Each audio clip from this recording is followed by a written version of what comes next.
The first time he stood up as a lawyer in his very first court case, he was so afraid that he could not speak a single word. He turned around, walked out of the courtroom, and refunded his client. He went on to free 400 million people from the British Empire. He was born in 1869, in the small coastal town of Porbandar, India.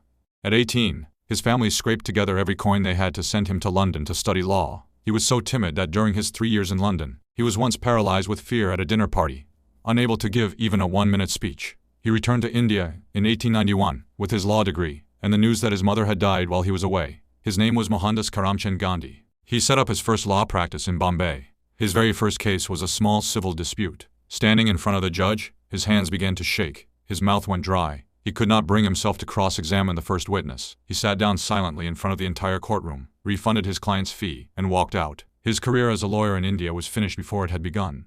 In 1893, broke and humiliated, he accepted a 1-year contract from an Indian merchant in South Africa. He boarded a steamship to Durban, with everything he owned in 2 leather suitcases. He was 23 years old. He still believed he was a failure. He had no idea that the most important night of his life was less than 2 months away. On the night of June 7, 1893, he boarded a first-class train carriage in Pietermaritzburg. He had a valid first-class ticket. A white passenger objected to sharing the carriage with an Indian, and called the conductor. When Gandhi refused to move to the freight car, the police were called. They threw him and his luggage onto the cold platform of the empty station. He sat there alone, shivering through the entire night, unable to even afford a hotel. He later said that night was the moment something inside him broke open. The shy lawyer who could not speak in court had vanished.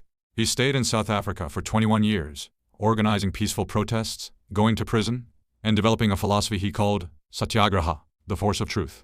When he finally returned to India in 1915, he was 45 years old. Over the next 32 years, without ever raising a fist, without ever firing a shot, he led 400 million Indians to independence from the most powerful empire the world had ever seen. They began calling him Mahatma, the great soul. He once said it.